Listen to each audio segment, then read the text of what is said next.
नमस्कार मंडळी. तर मी हेमा रुक्मान आपल्या सर्वांचं आपल्या चॅनल आनंदी पारिजातमध्ये खूप खूप स्वागत करते. तर आजचा स्पेशल असा भाग आहे, कारण हा रिक्वेस्टेड व्हिडिओ आहे. खूप ताईंनी मला विचारलं होतं की तुम्ही तुमच्या देवघरामध्ये देवांची मांडणी ही कशा प्रकारे केलेली आहे ते सांगा. तर त्यामुळे ना आज मी माझ्या देवघराचं ना डीप क्लिनिंग केलेलं होतं आणि त्याच्यानंतर मांडणी पण व्यवस्थित करत होते. तर त्यामुळे तुम्हाला मी माहिती देते व्यवस्थित अशी.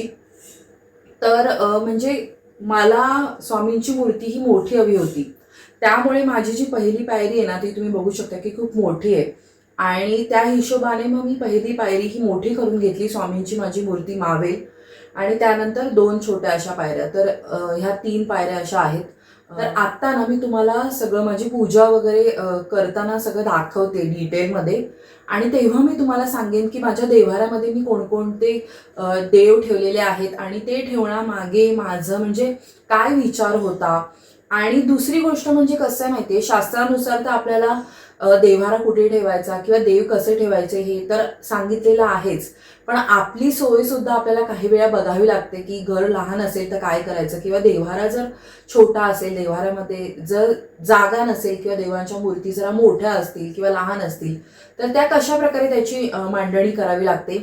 तर माझं स्वतःचं सुद्धा मी काही ह्याच्यामध्ये लॉजिक वापरलेलं आहे, सोय बघितलेली आहे.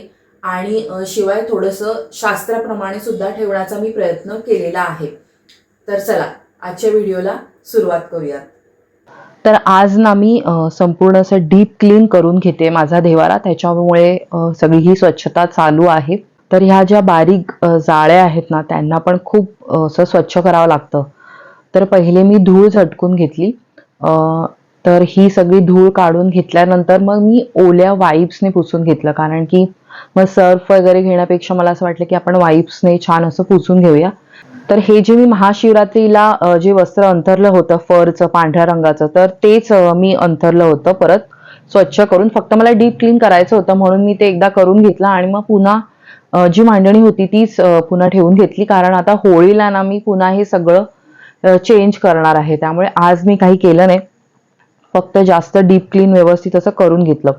तर असो, तर माझी स्वतःची जी मांडणी आहे ना, ती मी कशी केलेली आहे हे मी तुम्हाला पुढे सांगेनच. पण ज्यांना देवघरातली देवांची रचना आहे ना, ती कशी करायची आहे त्या संदर्भात मी माहिती देते. म्हणजे माझी कशी आहे, संपूर्ण शास्त्रोक्त पद्धतीने नाही केले, कारण मी माझ्या सोयीने थोडेफार त्याच्यामध्ये चेंजेस केलेले आहेत. पण तुम्हाला तुमच्या देवाऱ्यामध्ये देवांची रचना जर करायची असेल, नवीन देवारा असेल, तुम्हाला व्यवस्थित मांडणी करायची असेल, तर त्यासाठी ही माहिती देते मी फक्त. तर बघा, देवघराच्या सर्वात वरच्या पायरीवरती मधोमध तुम्ही श्री स्वामी समर्थ महाराजांचा फोटो ठेवा. आता जे स्वामी सेवेकरी आहेत त्यांनी स्वामींचा फोटो ठेवावा, पण ज्यांना जे देव इष्ट वाटतात किंवा आपलं आराध्य आहे असं वाटतं, त्यांनी तो फोटो किंवा ती मूर्ती देवांची ठेवली तरी सुद्धा चालू शकेल. तर तुम्ही फोटो समोर बघा, स्वामी समर्थ महाराजांची मूर्ती सुद्धा ठेवू शकता लहान असेल तर. ती लहान मूर्ती असेल तुमच्याकडे तर ती फोटो ठेवा आणि त्याच्या समोर ठेवू शकता. आणि मग स्वामींच्या डाव्या बाजूला तुम्ही कुलदेवीचा फोटो ठेवू शकता, म्हणजे तोच असायला पाहिजे तिथे. आणि स्वामींच्या उजव्या बाजूला तुम्ही कुलदेवतेचा फोटो ठेवायचा आहे. आता तुमच्याकडे फोटो असतील तर फोटो ठेवा, किंवा तुमच्याकडे मूर्ती असेल तर तुम्ही मूर्ती सुद्धा ठेवू शकता. आणि दुसऱ्या पायरीवरती बघा, जी पायरी दक्षिणेला येते, दुसरी पायरी आपली, ती कुलदेवीचा टाक, त्याच्या शेजारी तुम्हाला उजव्या बाजूला तुमचा कुलदेवतेचा टाक आणि त्यांच्या उजव्या बाजूला श्री भैरवांचा टाक हा असायला पाहिजे. आता बघा, भैरवांचा टाक तुमच्याकडे असेल तर ठेवा, नसेल तर ठेवू नका. मी तुम्हाला केंद्राप्रमाणे जी माहिती आहे, माझ्याकडे जे पुस्तक आहे त्याच्यातून तुम्हाला सांगत आहे. तर माझ्याकडे सणवार व्रतवैकल्य हे पुस्तक आहे, त्याच्यामध्ये देवघराची मांडणी कशी करायची ह्याच्यामध्ये जी माहिती आहे ती तुम्हाला मी सांगते. तर बघा, आता पुन्हा दक्षिणेलाच, म्हणजे आपल्या देवांच्या लेफ्ट साईडला, आता ही दक्षिण दिशा मी कशी ठरवते, कारण तुमचं जर देवघर पूर्व पश्चिम असेल तर तुमची देवांची ही डावी दिशा तुमची होणार आहे दक्षिण दिशा. तर तिथे तुम्हाला गणपती बाप्पाची डाव्या सोंडीची मूर्ती ही ठेवायची आहे आणि त्यांच्या उजवीकडे तुम्ही बाळकृष्णाची मूर्ती ही ठेवायची आहे.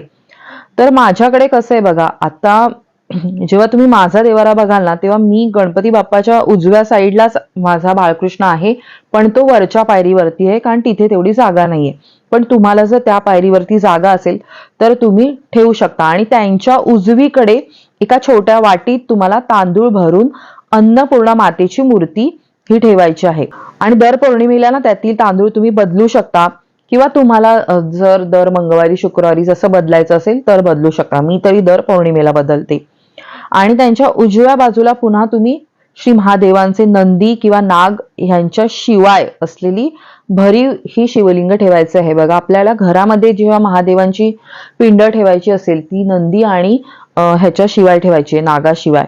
आणि चौथी पायरी, जर तुमच्याकडे जितक्या पायऱ्या असतील तसं तुम्ही ठेवू शकता. बघा, आता कुलदेवीचे टाक वगैरे पण आहेत ना, जर तुमच्याकडे 3च पायऱ्या असतील तर तुम्ही जे स्वामी समर्थ महाराजांच्या बाजूला कुलदेवतेचा वगैरे फोटो ठेवलाय तिथे सुद्धा ठेवू शकता, जर 3च पायऱ्या असतील तर. चौथ्या पायरीवरती तुम्हाला काय ठेवायचं आहे, तुमच्याकडे पूर्वापार चालत आलेले पित्रांचे जर टाक असतील तर ते तुम्ही ठेवायचे आहेत, नसतील तर नका ठेवू.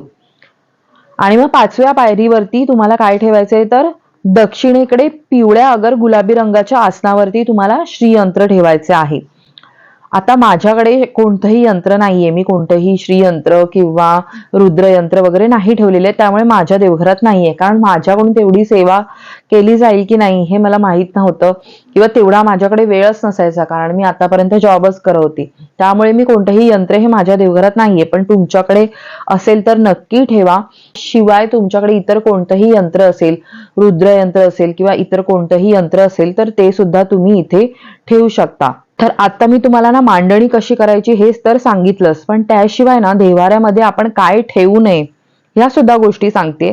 तर बघा, देवपूजेला तुम्ही देव एकमेकांसमोर पाहत आहेत असं कधीच ठेवायचं नाही. आणि देवाऱ्यामध्ये आपले पैसे किंवा धन किंवा तुमचे जे दागिने वगैरे असतील त्या गोष्टी सुद्धा दडवून नाही ठेवायच्या. आणि देवाऱ्यामध्ये ना कमीत कमी देव आणि मूर्ती असतील तर बरं होईल. आणि तसबिरी सुद्धा तुम्ही खूप जास्त देव ठेवू नका जर तुमच्याकडून सेवा होणार नसेल तर. आणि एकाच देवाच्या 2 अगर जास्त मूर्ती ह्या ठेवू नका. आता माझ्याकडे गणपती बाप्पाचा फोटो आणि मूर्ती आहे, पण 2 गणपती बाप्पा नाहीयेत. तर तसं तुम्ही करू शकता. बघा, तुम्ही एक तसवीर आणि एक मूर्ती असं ठेवलं तर चालू शकेल. आणि अजून एक गोष्ट आहे बघा, ज्यांचं घराणं दत्तक गेलेलं असेल किंवा ज्यांच्या घरामध्ये पुढे वंश नसतील, कोणी म्हणजे वारलेले असतील त्यांच्या घरात, तर त्यांचं जर देव असतील तुमच्या देवारात तर ते पूजू नका, त्यांचं विधिवत विसर्जन करा, नाहीतर तुम्हाला सुद्धा काही त्रास होऊ शकतो. आणि देवाऱ्यामध्ये बघा, भगवान शंकरांची जी मूर्ती असते ना ती कधीही ठेवायची नसते आणि फोटो सुद्धा पूजायचा नसतो. जर तुमची इच्छाच असेल तर तुम्ही शिवपरिवार ठेवा, पण शंकराची मूर्ती किंवा फक्त शंकर देवांचा फोटो हा ठेवू नका. त्याच्यानंतर संसारी माणसाने, जे आपल्यासारखी माणसं आहेत, त्यांनी मारुतीची सुद्धा देवाऱ्यामध्ये पूजा नाही करायची. तुमची जर इच्छा असेल, तुम्हाला श्रद्धा असेल तर तुम्ही मंदिरात जा, तिथे जाऊन तुम्ही त्या आपल्या मारुतीची सेवा करा, हनुमानाची सेवा करा. घरामध्ये तुम्ही मारुती स्तोत्र वाचू शकता, हनुमान चालीसा वाचू शकता, पण देवाऱ्यामध्ये मूर्ती ठेवू नका. आणि जर तुम्हाला ठेवायची इच्छा असेल तर अजून एक तुम्हाला ऑप्शन देते की तुम्ही हे करू शकता. तुम्ही संपूर्ण जे राम दरबार ठेवू शकता, ज्याच्यामध्ये राम, लक्ष्मण, सीता हे सगळे येतीलच, त्याशिवाय त्याच्याबरोबर मारुती सुद्धा येईल. आणि त्यानंतर बघा, घरामध्ये ना 6 फुटाच्या वर जर तुम्हाला ठेवायचाच असेल हनुमान, तर तुम्ही दक्षिणाभिमुख मारुतीचा फोटो हा लावू शकता, पण घराच्या 6 फुटाच्या तो वर असला पाहिजे. आणि अजून एक गोष्ट, देवाऱ्यामध्ये शनिदेवांची पूजा ही कधीही करायची नाही, त्यांचा फोटो पण नाही ठेवायचा घरामध्ये. आणि देवाऱ्यामध्ये ना गायत्री मातेची सुद्धा पूजा करू नये, कारण गायत्री मातेचे स्वरूप आहे ना ते पराकोटीचे पवित्र असते, आणि आपल्याकडे तेवढी बघा शिस्त पाळली जात नाही, शिवाशिव तितकी आपण पाळत नाही. त्यामुळे गायत्री मातेची सुद्धा देवाऱ्यामध्ये पूजा ही करायची नसते. याशिवाय कालभैरवांची पूजा सुद्धा देवाऱ्यामध्ये निषिद्ध आहे. त्यानंतर बघा, तुमच्या घरामध्ये कोणी जे वारले वगैरे असतील त्या लोकांचे फोटो सुद्धा काही लोक देवाऱ्यामध्ये वगैरे ठेवतात, तर तसं ठेवू नका.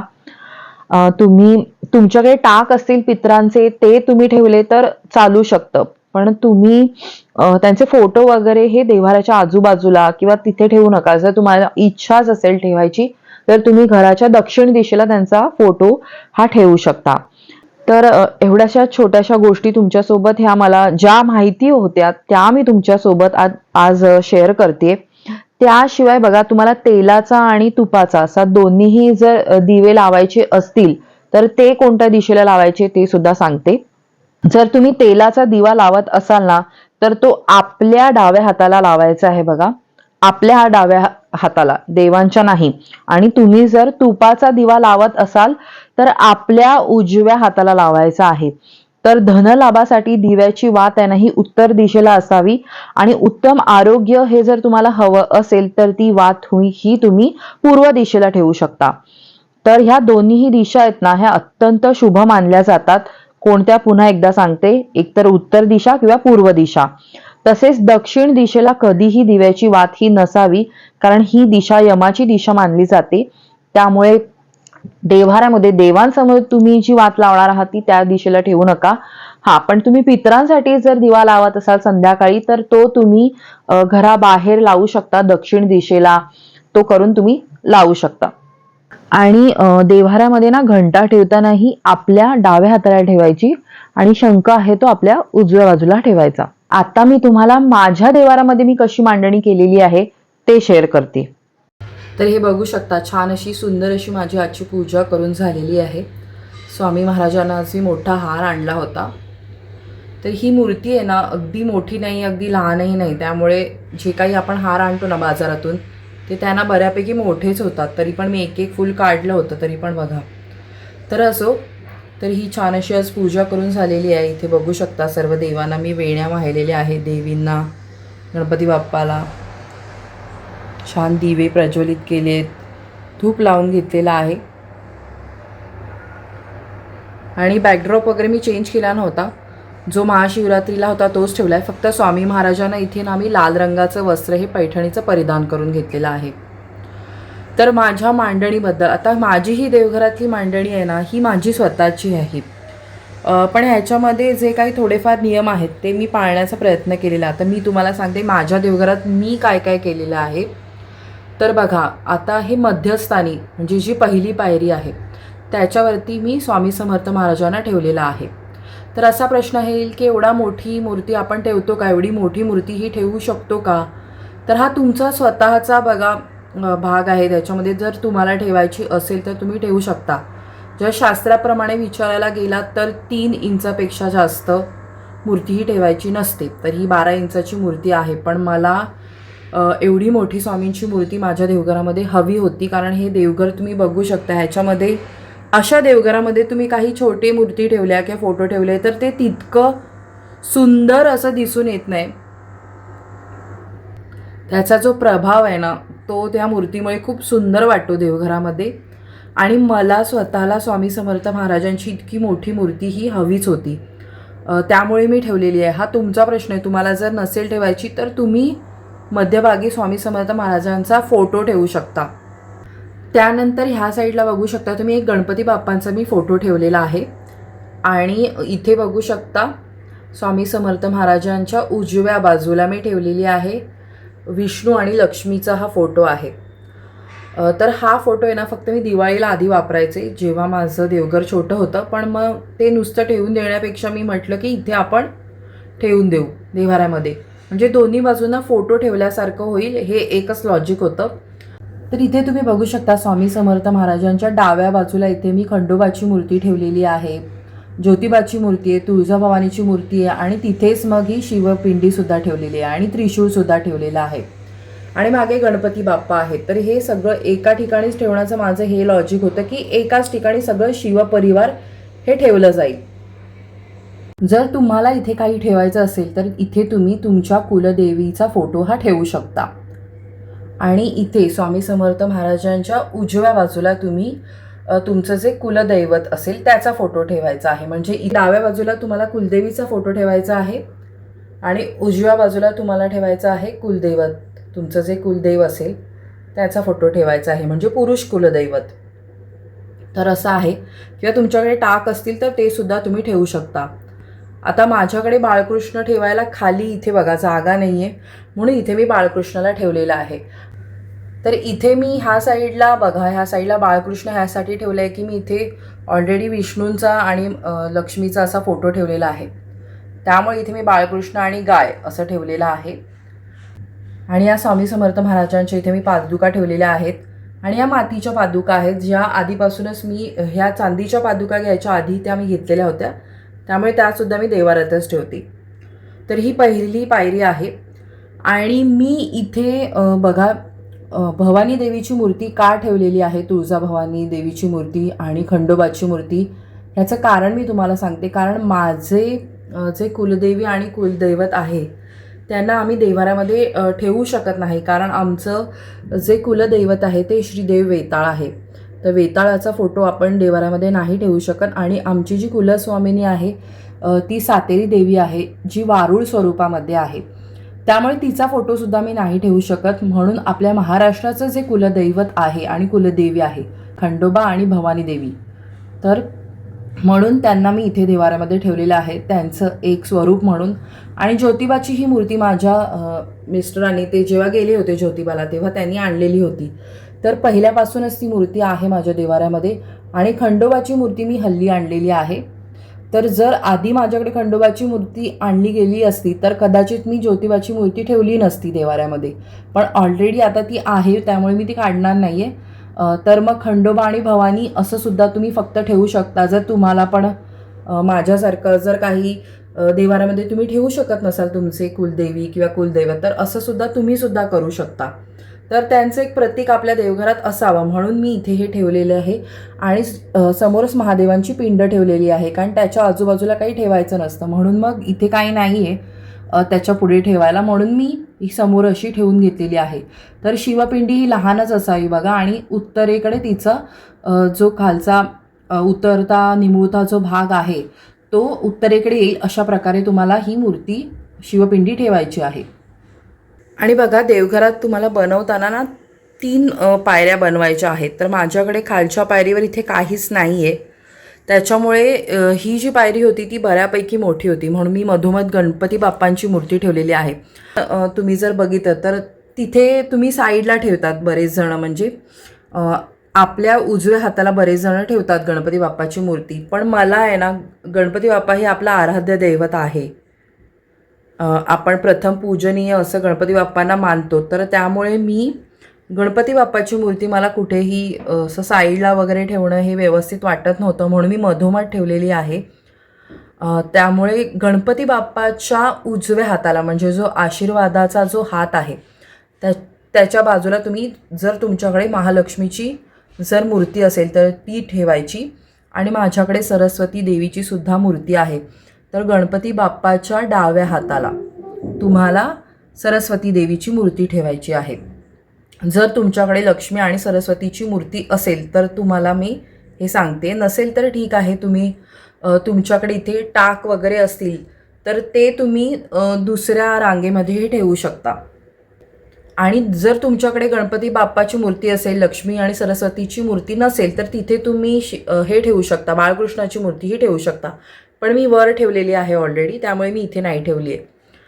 आता हा झाला लक्ष्मी, सरस्वती आणि गणपती, ह्या तिन्ही मूर्ती तुम्ही ठेवा. मी ह्याचं कारण सांगते. गणपती बुद्धीची देवता आहे. सरस्वती देवी बघा ही बुद्धीची देवता तर आहेच, त्याशिवाय ती वाणीची देवता आहे.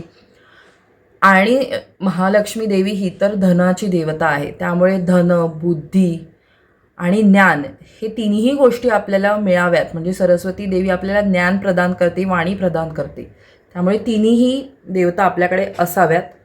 माझ्याकडे सरस्वतीची मूर्ती का आहे, मी माझं स्वतःचं लॉजिक सांगते. बरेच जण सरस्वती यंत्र आहे ना ते फक्त पाठीवरती रेखाटतात दसऱ्याच्या दिवशी आणि तिची पूजा करतात. आणि बऱ्याच जणांकडे सरस्वतीची मूर्ती ही नसते देवाऱ्यामध्ये. पण मी का ठेवलेली आहे, कारण बघा आपण जेव्हाही शाळेमध्ये शिक्षण घेत असतो त्याच्यानंतर आपण लक्ष्मी प्राप्तीकडे जातो, म्हणजे जॉब वगैरे आपण शिक्षण पूर्ण केल्यानंतरच करत असतो. तर पहिले आपण शिक्षण घेतो कारण आपल्याला सद्बुद्धी मिळावी, सद्मार्गाने आपल्याला लक्ष्मी प्राप्त व्हावी आणि ह्यासाठीच आपली बुद्धी स्थिर राहावी. आपल्याला जे मिळालेलं ज्ञान आहे त्याचा वापर करून आपण लक्ष्मी प्राप्त करायला जातो.